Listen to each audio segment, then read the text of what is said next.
between the two areas from Africa and the region to solve this problem. How do we do that? One, Guyana is reducing its energy costs by 50% by 2025. We're bringing the gas to shore. We want to move aggressively into agro-processing. Prime Minister Motley talked about the distribution chain, the food terminal out of Barbados. I think an opportunity exists right now. We throw away tons of fresh fruits and vegetables every day because we can't move it to the region. A cruise ship lands in Barbados, a cruise ship lands in St. Lucia, and guess what? None of that refueling of food comes from the region. So if we can just concentrate on setting up large agro-processing facilities in Guyana, being the agricultural state of the region, and then we figure out the transport economics to move those goods between the islands and to Africa, we're sitting on an exact opportunity that is real today. And from a Guyana perspective, the incentives are significant. One thing you should know, you invest in Guyana, you can repatriate all your profits. So the government is there to enable investments such as that. I think at both the continent of Africa and the Caribbean can benefit specifically in the agriculture sector. And again, what the President said, that the Caribbean on food security will be well resolved. We are actually going to start building our own refinery by the end of this year for 30,000 barrels. So it will be energy sufficient security. We're already in the climate side and we're in food security. So I would advise investors to let's talk specifically on what it means of getting the products done in Guyana, done in the Caribbean, and then related to Africa, both Africa import bill reduction and the CARICOM import bill reduction in food security. Thank you, Peter. Kay, I imagine that you second what Peter said, just in terms of agri-processing being crucial as you're representing Barbados, fish farming as well as a key area that can be exported. Yeah, for sure, and good afternoon, everyone. I definitely agree with everything that Peter would have mentioned. One of the other areas outside, part of agriculture is fish processing also, which we're looking into a fairly significant investment, which came out of the Afro-Caribbean Trade and Investment Forum last year. And we continue to work on that out of a company out of Egypt. And the idea is to be able to utilize Barbados as well as other Caribbean countries. So it is about pooling, you know, I heard the minister from talking about pooling resources and working as a team, looking at what is unique and what is the most experience in each territory and utilizing that for the full benefit of the Caribbean. So with this fish farm, we're looking to partner with Guyana actually, and to use one person as the hub for the holding company and the logistics coming through, and other places like Guyana where the actual, you know, you can get the raw materials and so on for processing, etc. So you heard the Prime Minister said, both President Ali and Prime Minister Mayor Montley, that it is about working together, it is about coming together, it's about being one Caribbean. You also heard Peter and many of the others mention the logistics. My question to everybody is, if not now, when? We have to do it now. We have to put our money where our mouths are, and we've built the excitement around this whole logistics between Africa and the Caribbean. Let's just get it done. We don't have to start out with everybody flying around every day, but how about once a month? How about once every 2 months? Let's get it out there. Let's show persons that it can work. It is the natural solution, I would say, to many of the issues, even between the CARICOM countries sometimes. You heard Peter just now speak about agro-processing and getting that food and how to get it out, and how to process it and get it out, and dealing with the logistics. Well, let's deal with the logistics. Let's fix that and use that as a solution to many of the problems that you see.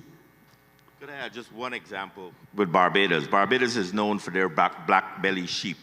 They're well known for that. They actually running out of space. So they have sent their black belly sheep to Guyana for us to rear, but it's still their product. And I think that's a good example of how we're collaborating in the whole agriculture sector. And another part of collaboration is even the pharmaceuticals, which we're going to be looking into dealing with very shortly in terms of the pharmaceutical sector. Again, collaboration between many CARICOM countries to make sure that we in this region as well as Africa are well placed should anything, again, like the pandemic occur, but also outside of that, having access to those medications that we need without having to go to other persons to get them.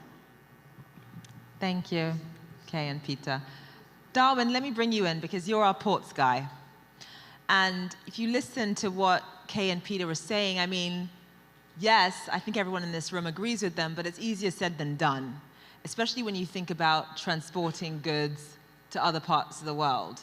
When you think about intra-Africa trade, because there's not enough freight demand, oftentimes goods will get sent to another part of the world before they get sent to the destination in Africa that they originally intended to go. That's a problem. That's a problem. And then when you start throwing the Caribbean into the mix, it makes the whole thing that much more complicated and difficult. So what's the solution? Thank you. 1, 2. Okay, so good afternoon, everyone. I think it's an opportunity. It's not a problem. We do have a solution. I am quite energized by the fact that we have global traffic moving from all over the world in various sizes, and they're being handled in various forms. For example, the Caribbean has moved away from being 80–90% dependent on the United States for its sustainability, and a significant amount, 20–30%, is now shifting towards Asia.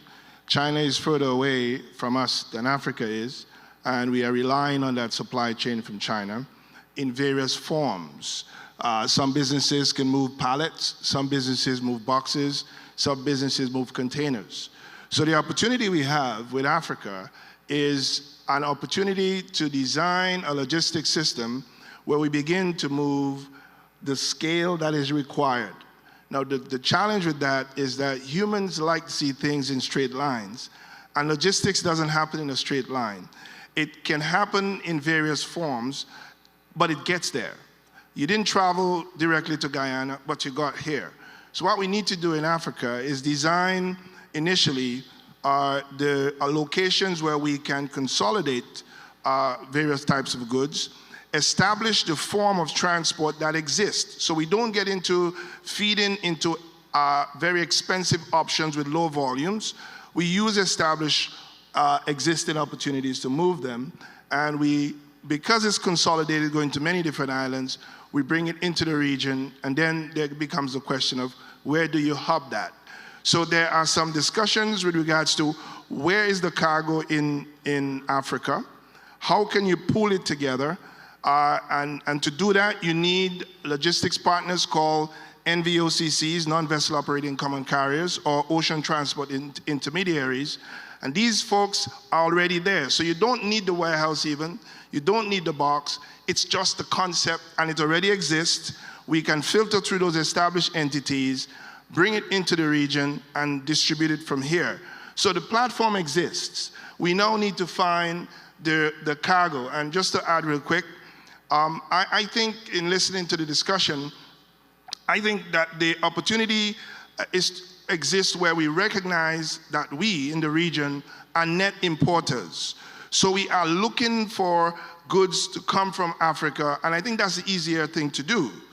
Over time, as we build the relationship, we will be reciprocal. But initially, as it stands right now, since our production is low, to initiate the engagement, we need to decide how much of that US-bound freight, Asia-bound freight, we want to switch over in what we determine as reallocating of trade to do import substitution, to say what are the items we can move efficiently in terms of trading costs, transport costs, and find the location in the region where we can do the distribution efficiently.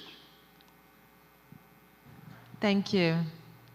And I want to have you, Natasha, just add to what Darwin was saying there, because ports are one thing, but transportation overall, also a major issue.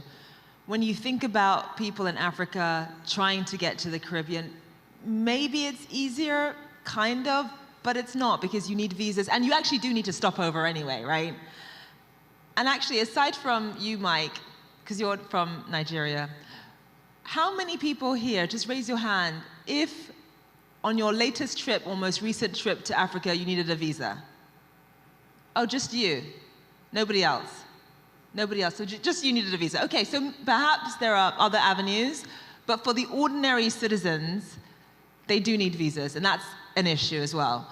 And then when it comes to traveling the other way, going from the Caribbean to Africa, there also needs to be the demand, and part of that is really boosting ancestral tourism. So just talk us through that. Sure.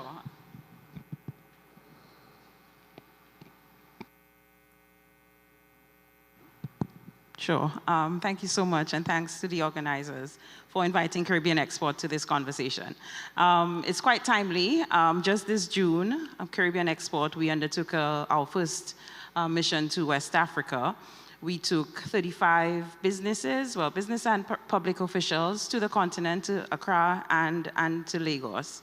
And the visa issue was right in front of us. So except for Barbadians, Guyanese, and I believe Trinidad and Tobago, everyone else from the 15 countries that we represent, so we work with CARICOM and the Dominican Republic, everybody else needed a visa, right? So while we speak about logistics... So it's country specific? Yes, it's country specific, yes, but if we are to do justice to the conversation about logistics and people-to-people ties and increasing business opportunities, we have to understand the issues of accessibility.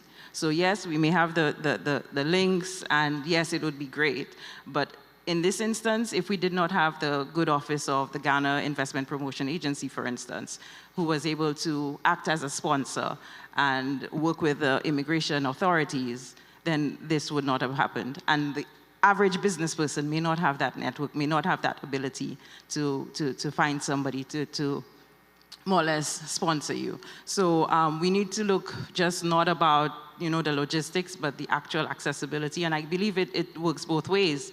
Just last week, Caribbean Export hosted its second investment forum in the Bahamas. And we had several people from the continent wanting to come to the Bahamas, but it was just prohibitive, costly, it's red tape. So there's a lot of other things that we need to be looking at when if we want to enhance the trade aspect. When you wanted to jump in? Yeah, I just want to add that we have to be real in what we say. If we're going to trade, let's trade. We can't be trading in half ways. If we're going to let people move, if we want people to move. Antigua and Barbuda has direct flights from Africa into St. John's, into VC Bird International. So I want to make that clear. And that is something that we have done. We've opened up the capacity to receive a visa upon arrival, which makes it easy. But if we're discussing trade, we should make it open, we should make it accessible, and we should allow it to be free. Quickly, in trade or in transport, there is a concept called a cabotage. The cabotage decides how you allow trade to happen. And I think in many instances, the cabotage is usually restrictive in preventing others from accessing your space.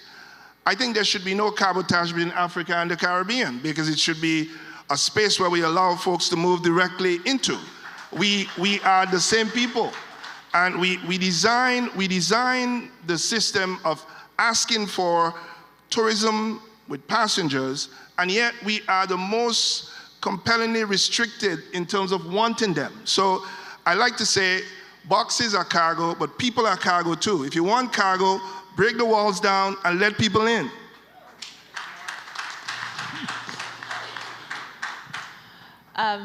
Speaking of barriers, Mike, payment systems, another barrier. You obviously have a payment systems company, and trade within Africa complicated by settling bills, different payment systems. You now throw the Caribbean into the mix. It's obviously another hurdle. So how do we overcome that? So, you're exactly right. All of what we do has a dependence on payments. So every day we go out, we create value, but then we consume some of those values and we exchange the rest with the next person. And that's actually what underpins trade. Now, when you trade between nations, it becomes even more complicated when you have different currencies, different regulatory frameworks. What we have done in AFREXIM is to create an instant payment system that is low cost, that allows trade in local currencies, that works on a multilateral net system. Now, what these do is that, first of all, being instant means that it allows more frequency of trade. So, for example, you're a small trader, you're buying clothes from somewhere to sell. If it takes you 3-4 days to confirm payments, those are 3-4 days less that you would have used to trade, okay? So what we've done is to make this system such that it's able to enable instant payments in local currencies. Now, we talk about integration of the continental Africa with the Caribbeans, and we're talking about trade. The most powerful tool that we can have that will accelerate this trade is that ability to make payments using the Barbadian dollars to someone who is receiving payments in Nigeria, in Nigerian naira. And then ultimately, net settlement happens between the settlement participants.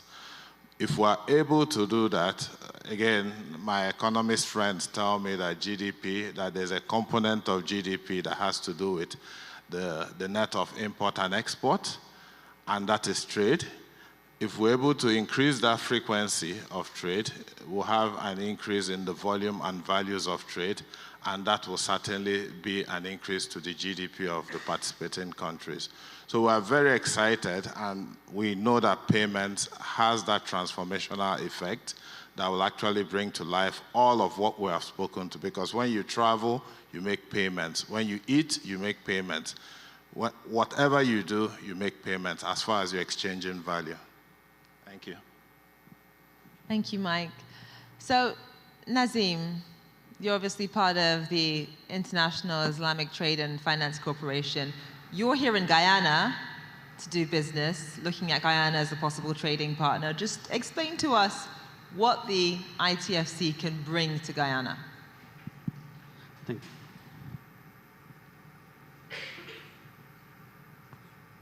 Thank you. You can hear me now? Okay. Thank you. Thank you. First of all, I would like to say that thank you to African Bank for inviting ITFC to come to this forum, and it's our first time here. So I just want to explain more about what background between why we are here. ITFC, the International Islamic Trade Finance Corporation, is a multilateral trade finance institution, member of the Islamic Development Bank Group based in Saudi Arabia. So we are here for two reasons. We come at this forum to explore the business opportunities, and at the same time that Guyana is a member of the bank. In addition to Guyana, you have another country, which is Suriname. We have 57 member countries, spanning from Asia to South America.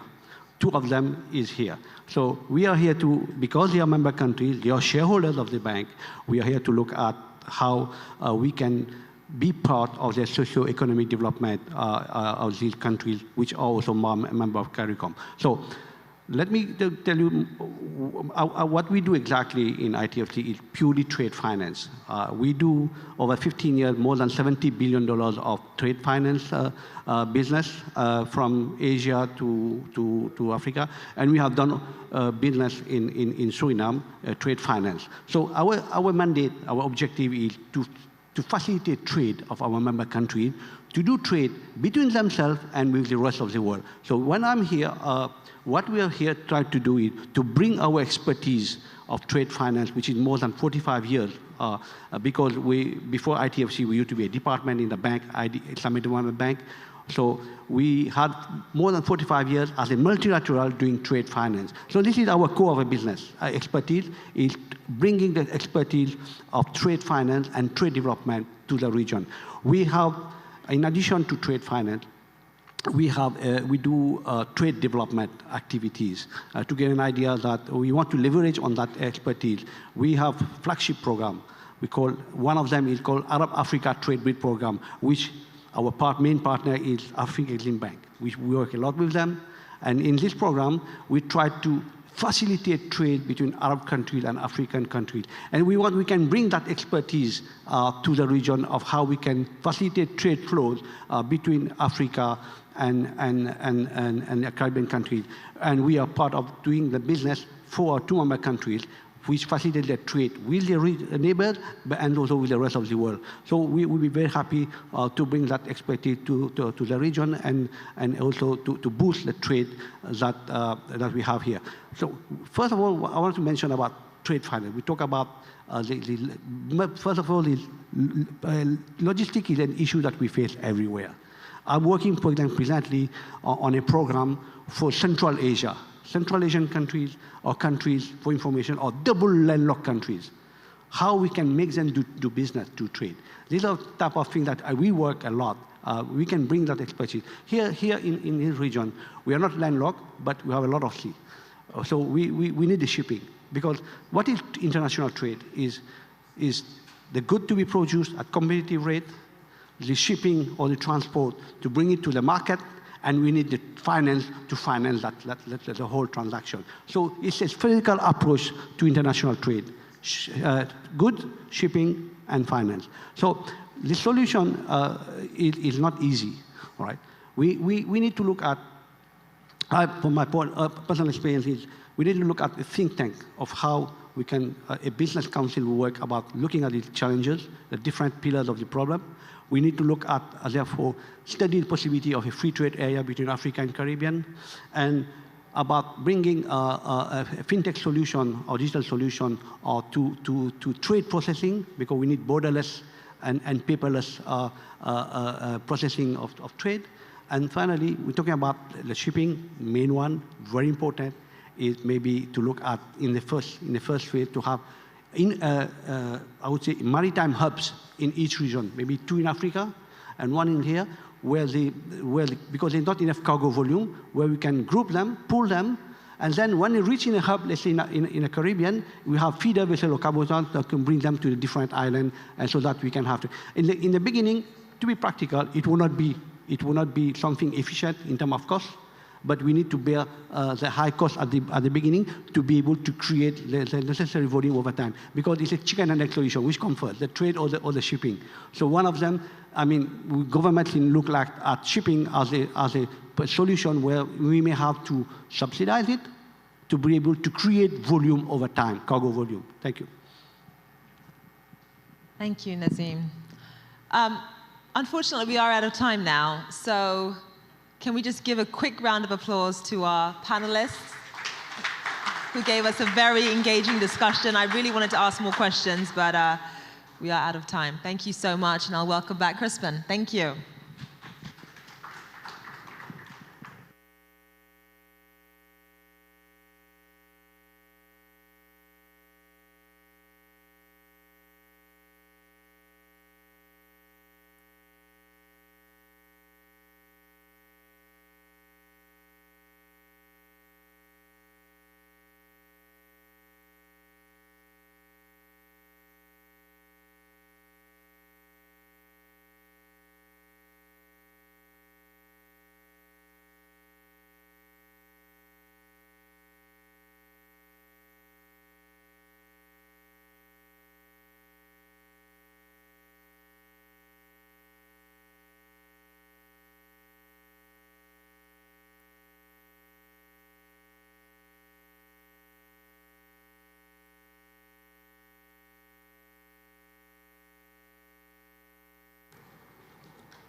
Just want to make mention of our sponsors for ACTIF2023.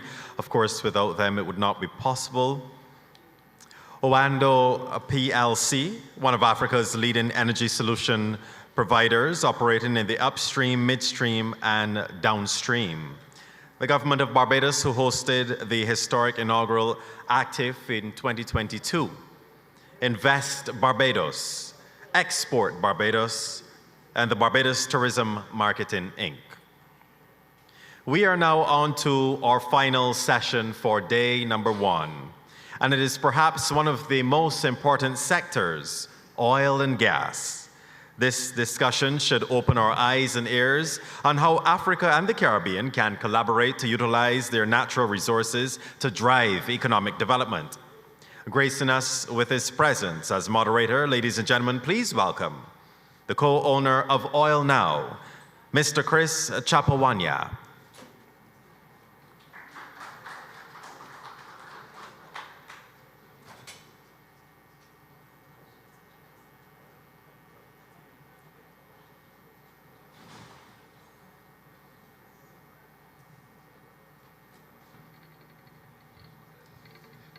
Good afternoon, Guyana. I'm sorry I'm not Chris.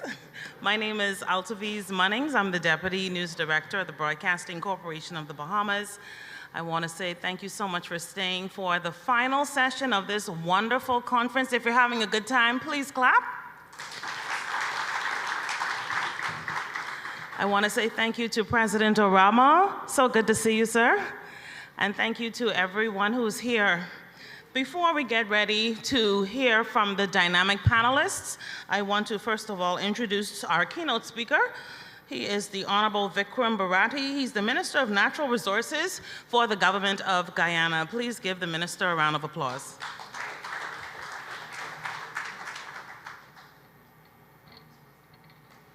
Thank you. Good evening. I think we're all a bit tired now. All right, so actually I was slated to be here for 4:30 and I thought I would be given about 20, 30 minutes to speak. However, I'm starting at 6 and I was told I only have 5 minutes. So I'll try to make the best out of the 5 minutes. Guyana, as we know it, is the new frontier in this part of the hemisphere. Guyana is what we consider as the new kid on the block in terms of oil and gas production. As a matter of fact, only a few minutes ago, we would have uploaded, as promised by His Excellency President Ali, our gas monetization strategy. So that is now online for consultation for the next 2 weeks. It shows, again, our commitment to developing not only the oil sector, but also our gas reserves offshore Guyana. The pace at which Guyana oil and gas sector has been moving is quite unprecedented, and I don't think we have seen this kind of pace in any other part of the world. As a matter of fact, the rate of our discoveries offshore is incomparable to many other oil-producing countries around the world. For exploration wells alone, our success rate is 86%. I don't think we have seen that in any other part of the world, whether it's deep, shallow, or onshore, and that is exploration well. Guyana is well on its way after discovering oil in May of 2015, producing oil in December, forest oil that is, in December of 2019, and today we are producing at approximately 400,000 barrels per day, with 2 FPSOs operating in the Liza field, the Liza Destiny and the Liza Unity. With Payara and the Prosperity FPSO already here and set to start production within a couple of days from today, Guyana is well on its way to be producing over 600,000 barrels of oil in first quarter 2024. We are well on our way also with the signing of the Yellowtail and the Waru production license in the Stabroek block, that by 2027, we will be producing 1.2 million barrels of oil per day. We have also received the field development plan for the Whiptail development, again in the Stabroek block. And with the Whiptail and one more project set to come on stream before the end of the decade, we are well poised to be in production of over 1.5 million barrels by the ending of 2030. And that is why I started out by saying quite unprecedented. We have never seen this happen anywhere in the world. From 2015, discovery, forest oil, December 2019, and by 2030, we'll be over 1.5, 1.6 million barrels per day. As a country, we have focused heavily on the extraction of oil resources. And our decision for that, and as mentioned by His Excellency and our Vice President, that our depletion policy should be to get the oil out of the ground as fast as possible and to use the revenue from this sector to incentivize and to grow our traditional and new sectors, which we have built our country on: mining, logging, forestry, the fishing industry, construction, tourism. These are some of the sectors that we have built our country on. And the idea behind the revenue coming in from the oil and gas sector is to incentivize these sectors and continue to grow it. So while I know that you're looking mostly for investment in the oil and gas sector, I want to say to you that Guyana is not an oil and gas economy only. We have many other sectors, and you are invited to look at those sectors. I'm sure you heard from our Chief Investment Officer, Dr. Ramsrup, a few moments ago, of all the audience opportunities that lies in the different sectors across in our country. What we are doing presently and what will be a game changer for our country and what is deemed as the most transformational project in the history of our country is what we call the gas to energy project. Our major issue in Guyana is power generation and the cost of power generation. For decades, we have suffered with that. And as a result of that, we have always exported our primary products, and we have never truly realized the true potential of our resources, only exporting primary products. But with the gas to energy project, which will, one, cut our electricity costs by 50%, two, ensure that we have stable, reliable power that will be attractive for investors and investment, and thirdly, in the context of climate change, clean energy, cutting our emission for power generation by a further 70%. And mind you, Guyana is probably one of the only country in the world, probably the only oil-producing country in the world that is a carbon sink, or that is carbon negative. And we intend to maintain that because we have a forest that is the size of the United Kingdom. We have one of the lowest deforestation rates in the world. We have the second highest forest coverage among countries after Suriname. So that is a national asset that we are boastful of because it helps us and it will help us in the future. Even when 2030 arrives and we are producing a 1.5, 1.6 barrels of oil with a refinery with a capacity of 50,000 barrels per day or 100,000 barrels per day, it means that we will still remain a carbon sink country. And that is something that we're very proud of, especially in the context of climate change and the preservation of our environment. So while we are happy, pleased, and welcome investment in the oil and gas sector, the mining sector, and the logging sector, we are very concerned and we put very highly our environmental credential and the way we protect our environment at the same time, because there is no way we can discuss natural resources, the extraction of natural resources without speaking of the environment and without looking at the environmental credentials that we possess. And that is something that we are proud of because I believe that in the near future, bearing in mind that there is a very small window for fossil fuel, because there have been so many advances and pledges towards renewable energy by 2050. Whether we realize that or not, that is a different question for a different forum. But we believe that there is a small window and we need to utilize that window as much as possible. We in Guyana, we believe that there will always be a demand for fossil, whether it's a big demand or whether it's a small demand. What we are saying is that we need to look at who will be the producers when that demand drops. Who will be the producer? Will it be the country that has been producing for decades, maybe centuries? Or will it be the countries that have now started to produce and is now using the resources to develop their country to provide quality healthcare, quality education, world-class infrastructure for their citizens like those that exist in first world country? Will it be the countries with high environmental credentials as against the ones that are forced to do carbon capture and storage? So I think these are some of the fundamental questions that we will have to answer at some point in time in the near future, because we know that the demand for fossil will reduce significantly as we move closer to 2040, 2050. So in a nutshell, I hope that in the 5 minutes I could have painted a picture of what is happening in Guyana in the oil and gas sector.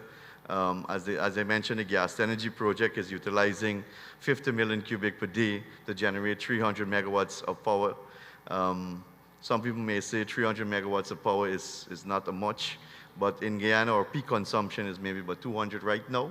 But with the amount of development that is coming to our country, 12 new hospitals, 50 new hotels, and so many other industries coming on stream very shortly, our housing program, the 300 megawatts as you see it, would be used up.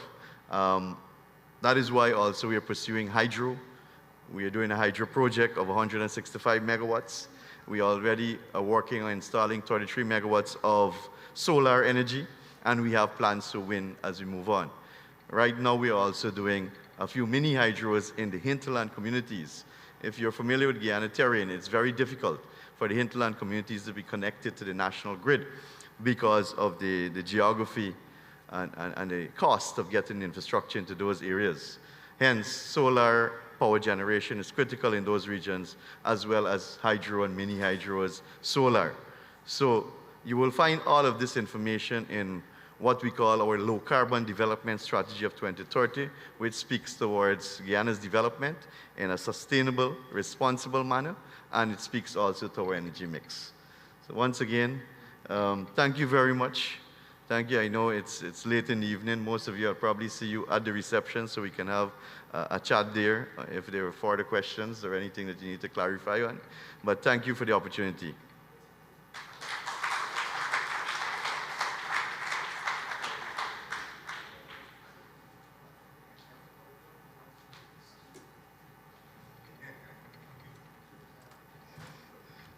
Thank you, Minister, for that excellent contribution on Guyana's oil and gas plans.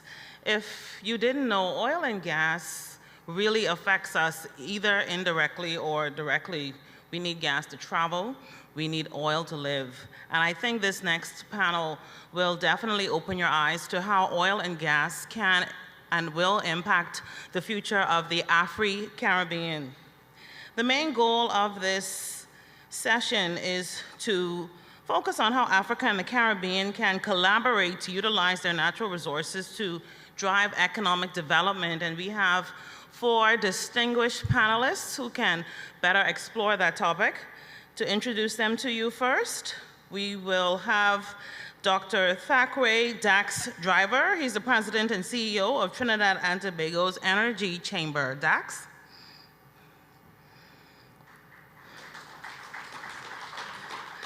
We also have on our panel this afternoon the Group Chief Executive for ANDO, Adewale Tinudu. The Executive Chairman of the African Energy Chamber, N.J. Ayuk. And a familiar face for the Afri-Exim Bank, Global Head of Client Relations, Renee Awambang.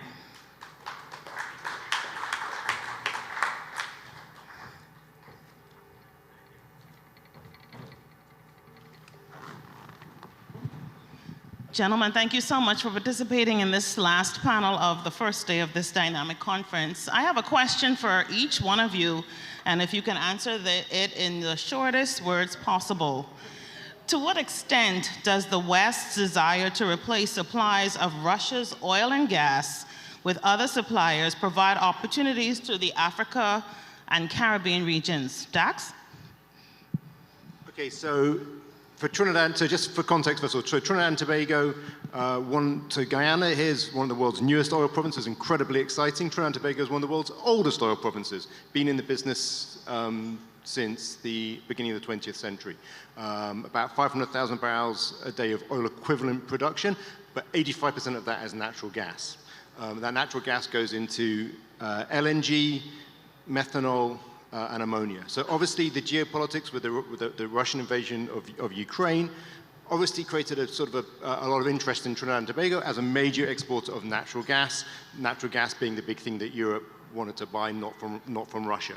And also ammonia, another big export traditionally of Russia and of Ukraine. Trinidad, major exporter of, is actually the world's major exporter of ammonia. Most ammonia is not exported, doesn't cross the border, it goes into production. Trinidad is a major exporter of ammonia, incredibly important for food. Ammonia goes into fertilizers, so that's how natural gas links to the food security.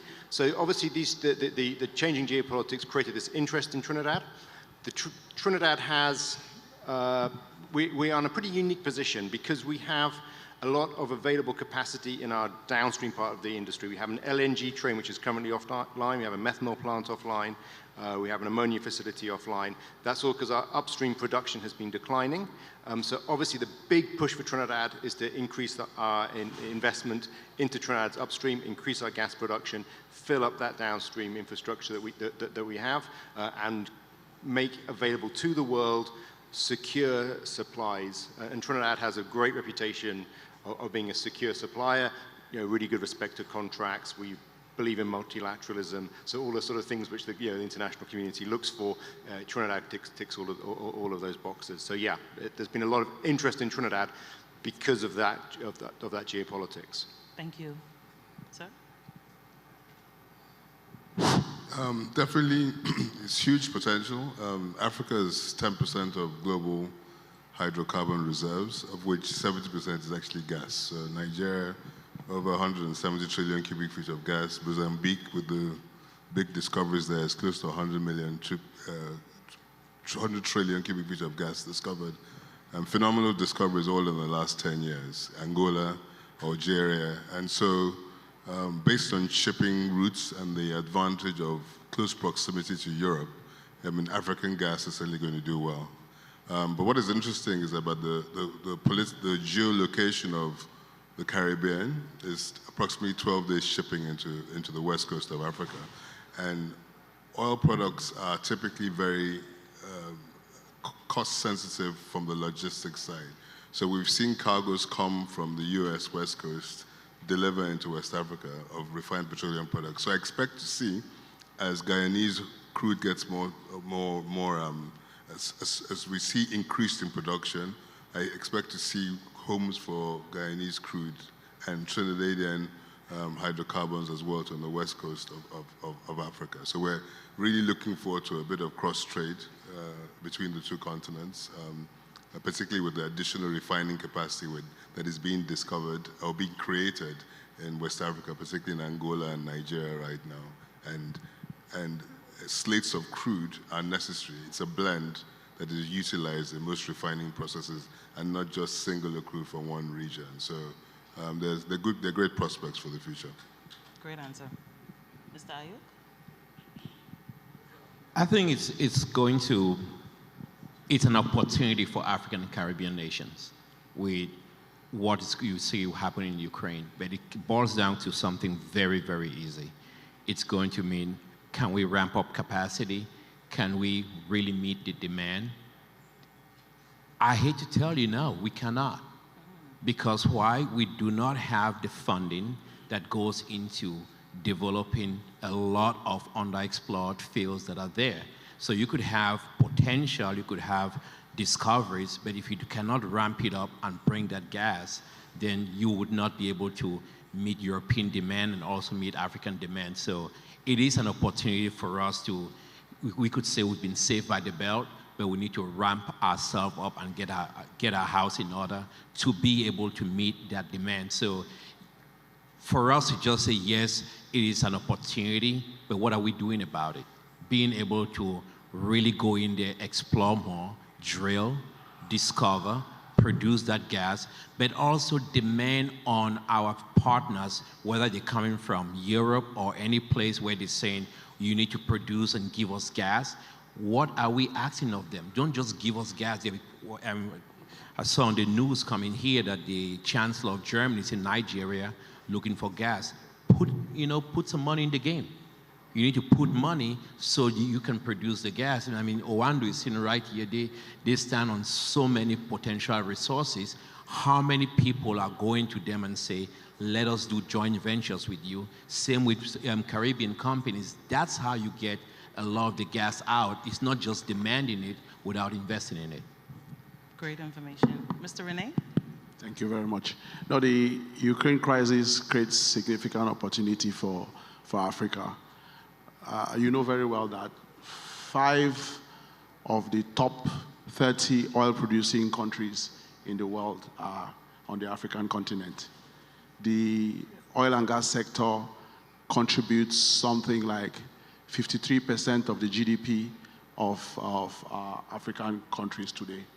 In some countries, actually like Equatorial Guinea, Chad, Gabon, it is a very significant percentage of the GDP, physical revenues to those countries. Again, over the last couple of years, we've seen significant discoveries in both gas and in oil. 18 African countries today are producing oil. They are producing they have about 175 million of reserves, barrels of reserves. In terms of gas, over 9% of the world's reserves in gas are in about 20-something African countries, which accumulates to about 18 trillion cubic standard feet meters of gas. So there's a lot of opportunity for the continent. But how do we develop this opportunity to meet our energy resources on the continent? I think that is where the challenge is actually today, in terms of the capacity, not only financially, but also technically to extract that in a safe way to meet the energy requirements of the continent. And it is for this reason that we at Afreximbank, having identified this problem, in partnership with the African Petroleum Producers Organization, are working together to set up a new platform that will be able to meet this challenge. In the next couple of days, the Council of Ministers of APO will actually meet in Cotonou to actually review the establishment agreements of the Africa Energy Bank, which is a new supernatural financial institution that will be set up jointly between Afreximbank and the Association of Producing Countries to be able to finance this oil and gas potential that is in the continent. We are also pleased to say we have considered the Caribbean as also part of the scope of operations for this energy bank. So at Afreximbank, we actually believe that the African and Caribbean countries should continue to develop their natural resources, particularly in oil and gas, to meet their energy needs. Not only for the potential revenue to the government, but also to power these countries. You know for sure that over 600 million African people go every day without electricity. So we have to take advantage of our resources to power our countries. Thank you. Mr. Rene, and ladies and gentlemen, I just want to let you know we only have a limited time to hear from these dynamic panelists this afternoon, but Mr. Rene, you gave some excellent statistics just now about the African continent, and my question is, given that Africa and the Caribbean has an abundance of coastlines and sun, what collaboration is there for investing in renewable energy? Renewable energy seems to be a key word right now when it comes to energy. The geographic location of the Caribbean presents significant opportunities to the energy and the oil and gas sector. First of all, if we look at, let's start with renewables before we go to fossil fuels. If we look at renewables, we can develop new forms of energy in the Caribbean regions that can be exported and transmitted either to North America, Europe, or Southern America, or even Africa itself. So whether they are wind, whether it's solar, all forms of renewable energy can be developed in the continent. In terms of the oil and gas, for logistics, when it comes to storage, when it comes to shipping, when it comes to bunkering, the Caribbean region presents a significant opportunity to have refining capacity on the islands of the Caribbean to be able to service again the large markets of North America and South America and even the African continent. In terms of storage, you could have a large special economic zone or industrial park in the Caribbean islands to actually service the requirements of the continent, or even to keep strategic stocks here to manage the volatility in the oil and gas value chain. Thank you so much, sir. Mr. Ayuku, what do you feel are the major challenges and opportunities for the Afro-Caribbean oil and gas sector? I think a lot of the challenges that we faced has been the connection where we have not really worked together in the past. I mean, Dax is here, you've seen a lot of knowledge that has come out of Trinidad when it comes to gas development, but a lot of that has not really passed, we've not really passed on through that capacity in Africa. Nigeria has an amazing history when it comes to oil development, even gas development, and there's a lot of lessons learned. So we've just not collaborated a lot more. Minister talked a lot about, yes, it's not just, don't just look at Guyana or for just oil investment, but there's a lot of opportunities there that we could see. Take, for example, the Nigerian FPSOs, the Mr. Tinubu's company, majority of employees are Nigerians. So you could see where you have a huge swath of knowledge, information that has come from Africans, for example, or Caribbeans that have worked with some of the world-class service companies, whether it is Schlumberger of the world or anything, and those skills can be transferred even into renewables. We're not going to get about renewables. I have some very good opinions of them, but we need to make money so we can do renewables. If you're broke, you're never going to go green. So I still think that those opportunities lie, and I think it's a great forum to really, really explore those opportunities where you can then collaborate, find new ways to really build on the service, because not everybody can look at those deep water wells where you're going to have to spot a well for 60 to 90 million. But you can work together to drive up services where you can put, food on the table, and you can share some real economic value into that, and not always be at the bottom end of that. I think let's focus on those solutions and really drive it, but governments have to play a role to really drive it. That's why we have to continue insisting on an enabling environment and really driving our people to be part of this growth. Excellent information. I support your notion that Dax has a wealth of information, because as Dax and I were speaking before this panel, he was telling me that he's been the driver of an electric vehicle for some 4 years now. And Dax, I want you to enlighten our audience on the importance of electric vehicles and how they conserve and protect the environment. Okay, yeah, I have had an electric car for a while now, and it's great, and I'm a big fan of electric cars. I hate to say, because I know oil is the thing which is driving a lot of economies, but electric cars, yeah, it's happening.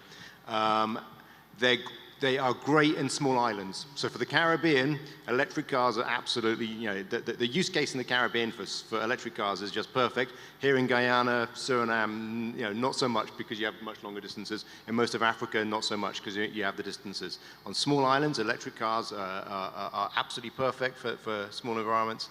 And I think it's happening, and it's just, we need to be aware of it. I think that in a way you just got to almost let the market dictate what's going to happen. But in the Caribbean, on small islands, that's what's going to be the case. It's actually cheaper now in Trinidad to own and run an electric car for 5 years than it is to run an internal combustion engine car. That's just the economics of it. So that's going to happen. And speaking of electric cars, Mr. Tinubu, how do we ensure access to power for the peoples of the region when we talk about climate change? Give us your view on that. Well, I think climate change clearly is important, but the oil industry has certainly gotten a bad rap for the challenges which we see. First things first, 60% of the emissions are actually from the coal industry, not from the oil industry. And if you were to convert every coal plant in the world to gas right now, you would achieve net zero immediately. So the reality is that the solutions which we've had and the environmentalists have had towards us achieving climate change have been focused on the wrong fundamentals. what we should be doing is closing down the coal plants and converting them to gas. And gas is a transition fuel. It's been accepted. It's a clean fuel. Converting a diesel generator into gas, you'd get a 50% drop in emissions instantly. That's the first point. Second point to note is that there needs to be a just transition. So continents like Africa, the Caribbean, who've discovered hydrocarbons, are going to use the cheapest source of energy they have, because continent like Africa, where you have 600 million people who don't have access to energy, and Africa generates only 3% of global emissions. And if the whole of Africa, if we were to increase and provide gas-powered electricity for those 600 million people who don't have it, will increase our emissions in the continent from 3% to 4%. I mean, that's clearly, so effectively, the third world is actually a victim of global warming and not a cause of global warming. And that really needs to be taken into account when we seek a just transition for climate change, including the credits that should come from the Western world and the OECD countries for creating this pollution which we all experience in the continent. And that credit should come to the lesser developed countries for them to be able to eventually invest in renewable power sources. But clearly, you need gas as a transition fuel. Electric vehicles are very, very important, yeah? But as has been said, different markets, even Orlando as a company, we've launched an electric vehicle test run for buses, and we expect to be able to bring in 16,000 units into the country over the next 2 to 3 years. And the results we're getting are fantastic. We're getting 280 miles utilization on one charge from buses which will take 100 people, and the cost saving is like 30–40%. And I think it's worthwhile also just latching on to what Renee had to say regarding the challenges we're facing in our industry and the financing of it. I mean, we must commend African Export-Import Bank for the work it's done in terms of upholding the continent's hydrocarbon financing, where like the European banks and the American banks have withdrawn from financing fossil fuels on the continent. And the emphasis they've placed even in creating this energy bank, I think the next step really is creating an aftermarket for the products they do, because they finance these deals, but there's a limit to how much they can finance on their balance sheet. And securitization needs to be the key. We need to find a way of selling our story and converting this incredible reserves we have into better value by having an aftermarket for the loans they write on a daily basis in terms of supporting the African and now the Caribbean oil and gas industry. And I see great things about to happen with the emergence and on the scene in the Caribbean region. Thanks. Excellent information, gentlemen. My final question this afternoon, and I would need all of you to be brief, please. What is or should be the Afri-Caribbean roadmap to energy transition? Dax? Well, I think that the roadmap is different in every country. There's going to be a different roadmap in the countries which are currently net importers of energy. Now, speaking for the Caribbean, most of the countries are net importers of energy, and they're importing fossil fuels to run vehicles and for the electricity sector. So most countries in the Caribbean now are importing diesel and bunker fuel to run their electricity. They are trying to invest in renewables, but there's limits to how much investment how much renewables you can put on a grid without massive investments in batteries or having a backup supply. And the obvious thing to do is to put a backup supply of natural gas. So I think that the roadmap for the importers is the and conversation, but it's renewables and natural gas. Yeah.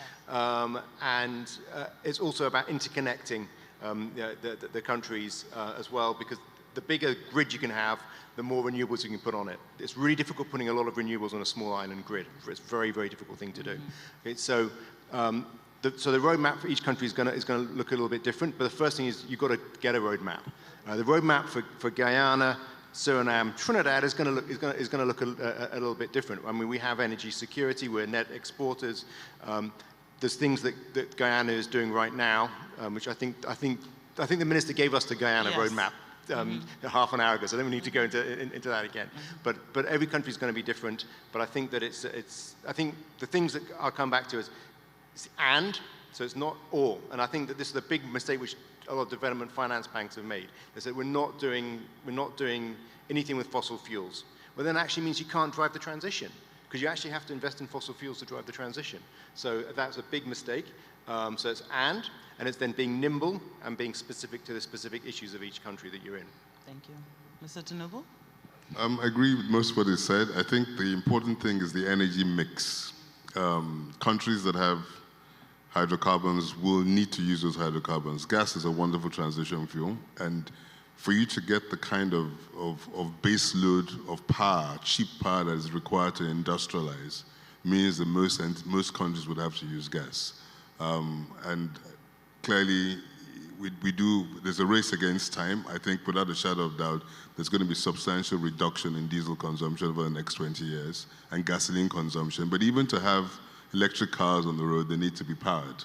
And they need to be powered in the most efficient way. So you're still going to find, once again, the gas market being certainly a priority. I think it's very easy. The wealthy nations that have produced hydrocarbons, developed their economies, and done very well, they need to decarbonize.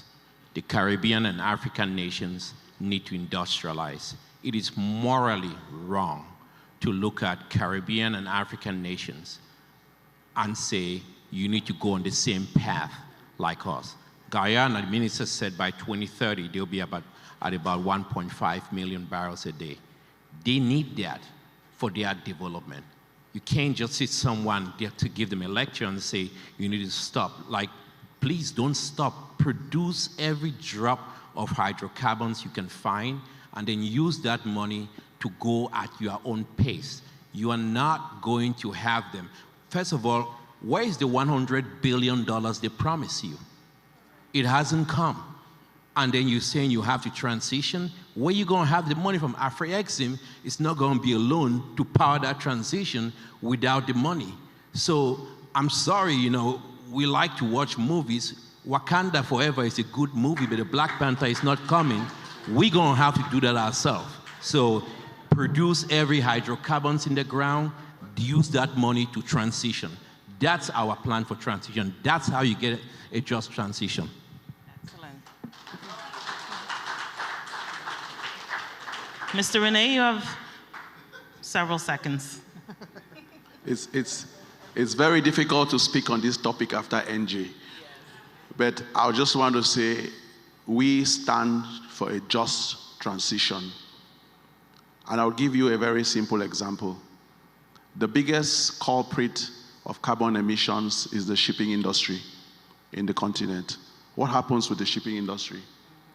They take the raw materials, the raw commodities, the resources that Africa produces, be they agricultural, mining, or metals. They ship it to Europe, North America, Asia. They process it, and they ship it back to the African continent and the Caribbean, and they sell to us. We believe that we need to industrialize Africa, which means we need to transform these primary commodities on the continent to add value and trade between Africans. In that way, we're going to have a just transition. We do not have the resources to change the current forms of energy in the continent. Even those alternative energies that are being proposed to us are not proven, and they are not cost effective, and we do not have the resources to afford them. Let us have a just energy transition for everyone. Thank you very much. Ladies and gentlemen, 4 dynamic panelists talking about oil and gas in the Afro-Caribbean. I hope you learned something very new today about the oil and gas sectors in Africa and the Caribbean. Gentlemen, thank you so much. Thank you. We're going to take a group picture.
Ladies and gentlemen, that brings to an official end the day's proceedings, and we look forward to seeing you tomorrow as we commence at 10 minutes before the hour of 9 o'clock.